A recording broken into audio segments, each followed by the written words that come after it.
Hola, muy buenas noches. Bienvenidos a las 2 de Televisión Española al programa Qué grande es el cine.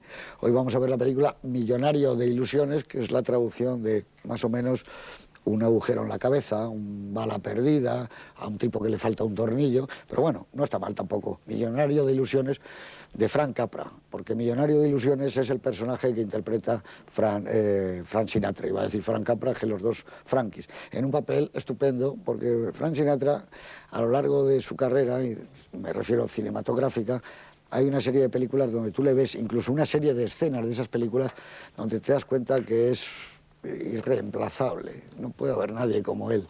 Aquí hay un momento donde él canta con un niño una canción que realmente es antológico, es como un documento sobre Sinatra, su manera de moverse ante la cámara, de mirar, de hacer gestos con la boca, que son extraordinarios. Lo que pasa es que Sinatra era un tipo muy difícil para los directores, porque realmente, como lo cuenta Capra en su biografía, odiaba a los directores de cine. Y además él era una persona que le fastidiaba los ensayos. Daba lo mejor de sí mismo siempre en la primera toma, y la primera toma siempre venía pues después de 5 o 6 ensayos.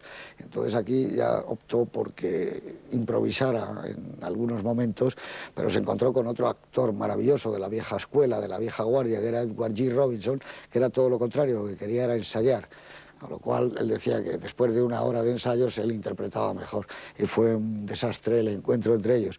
Tiene unos momentos estupendos la película, es una gran comedia, yo creo que es una comedia sí al viejo estilo, donde Capra era un verdadero maestro. Pasa que el tiempo pasaba por todos, y las comedias que él hizo, algunas muy amargas, con Gary Cooper, con Barbara Stanwyck, verdaderas maravillas, como sucedió una noche, pues él seguía aferrado al viejo estilo. El viejo estilo requería a lo mejor más ímpetu para una especie de juventud que él ya se presentía, pero como todos tenía un don y se anticipaba a su tiempo. El personaje que hace Carolyn Jones es como una pre-yuppie, como una pre-hippie, es una chica distinta, con una moral diferente, que aquí queda muy claro en una escena que fue suprimida cuando se estrenó la película en España, y ustedes lo notarán porque hay un momento que van en coche camino de la playa. Ella se supone que se va del hotel donde no paga, porque es la amante de Sinatra, pero bueno, llega a las tablas de surf, etcétera, y verán cómo cambia la voz de Sinatra, que está doblado maravillosamente, como siempre, por Baltanás, y la voz de ella.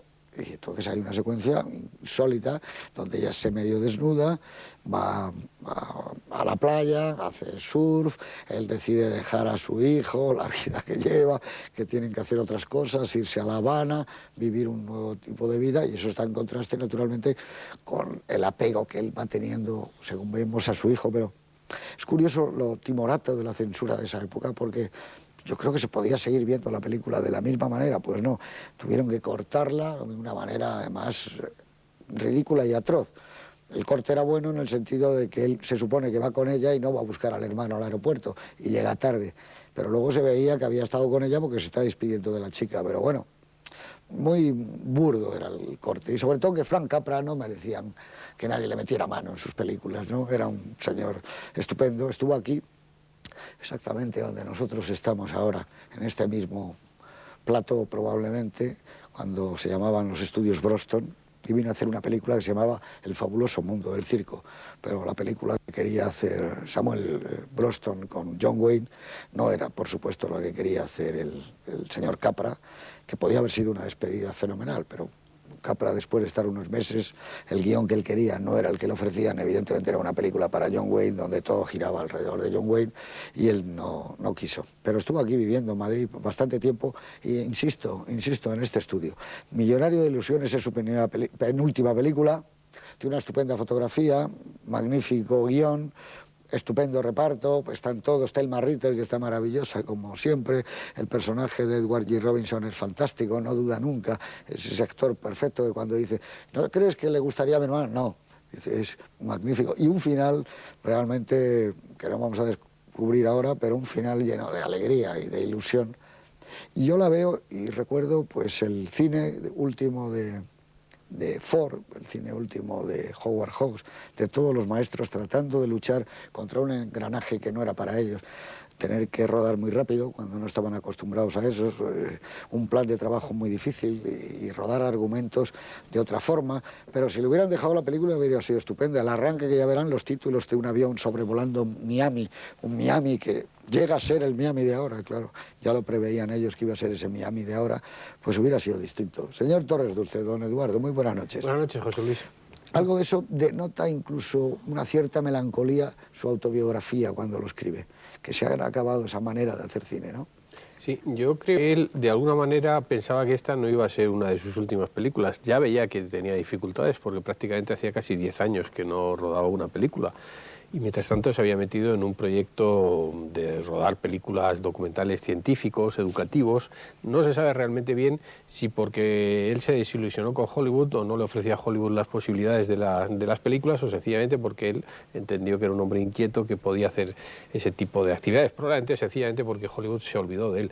La carrera de Capra es una carrera que enseña mucho, creo yo, porque se formó en el cine mudo como tantos, en el cine cómico mudo, prácticamente con Harry Landon y de estos cómicos en su momento, y su carrera en los años 30 y hasta la Segunda Guerra Mundial pues fue absolutamente deslumbrante.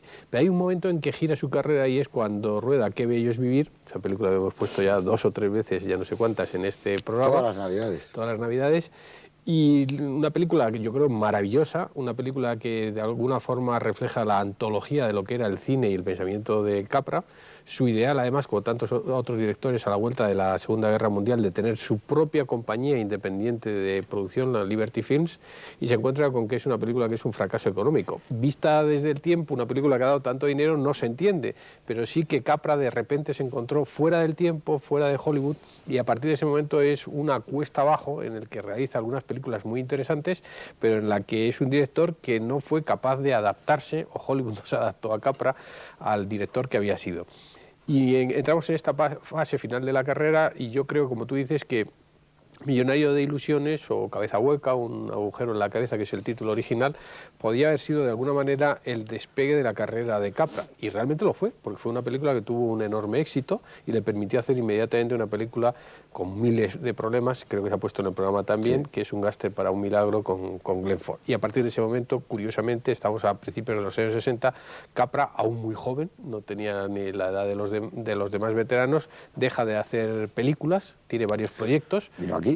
Vino aquí, como tú dices, intentó hacer The Best Man, que luego hace Franklin Schaffner, una película sobre Jimmy Durante con Frank Sinatra, que tampoco logra hacer, prepara una película de ciencia ficción, Marooned, que hace al final John Sturges, y en definitiva, pues poco a poco se fue desvaneciendo en los libros de la historia del cine, cuando probablemente tenía muchísimas cosas que decir. Y yo cuando veo Millonario de ilusiones, que creo que es una película muy notable, muy interesante, desequilibrada, lo hablaremos en el coloquio también, me llama poderosamente la atención porque se ve a un Capra en muy buena forma. Tiene un reparto clásico, tiene un melodrama clásico. Yo creo que el que más de hacer comedias hacía melodramas suaves, melodramas melancólicos. Yo creo que la forma de definir a Capra es que es alguien que creía en el sueño americano, la manera de ser americano, pero veía el lado oscuro de ese sueño americano inmediatamente. Aquí probablemente las dos maneras de entender la vida en América son las que representan Frank Sinatra y Edward G. Robinson, que son prácticamente el mismo personaje que hace James Stewart en Qué bello es vivir. Aquí está desdoblado en dos personajes antagónicos, y luego además tiene una manera de concebir la puesta en escena muy directa, muy sentimental también, utilizando estupendamente bien el scope. El color, creo que está en la película, como tú has dicho, tiene un colorido magnífico. No es una película de factura anacrónica en modo alguno, es una película muy parecida, por ejemplo, de planificación y de estilo a las que podían hacer en aquellos momentos las comedias de Rock Hudson y de Doris Day, pero sí es cierto que lo que late detrás de lo que había sido un enorme éxito en Broadway, la comedia de Arnold Schulman, que él modificó, al principio con la oposición de Schulman y luego con el entusiasmo de Schulman, pues es evidente que están casi todos los temas. Está la despedida de una forma de entender América que desaparecía, la que representaba Edward G. Robinson, y la aparición de una forma que yo creo que está representada en ese amigo Keenan Wynn, el tipo que ha triunfado, el tipo que cuando está en quiebra promueve un negocio mayor para salir de la quiebra o de la estafa en la que se ha metido, el tipo capitalista despiadado que no se acuerda de los amigos, que es capaz de escuchar a un amigo simplemente para ridiculizarlo o ponerle en una situación ciertamente comprometida.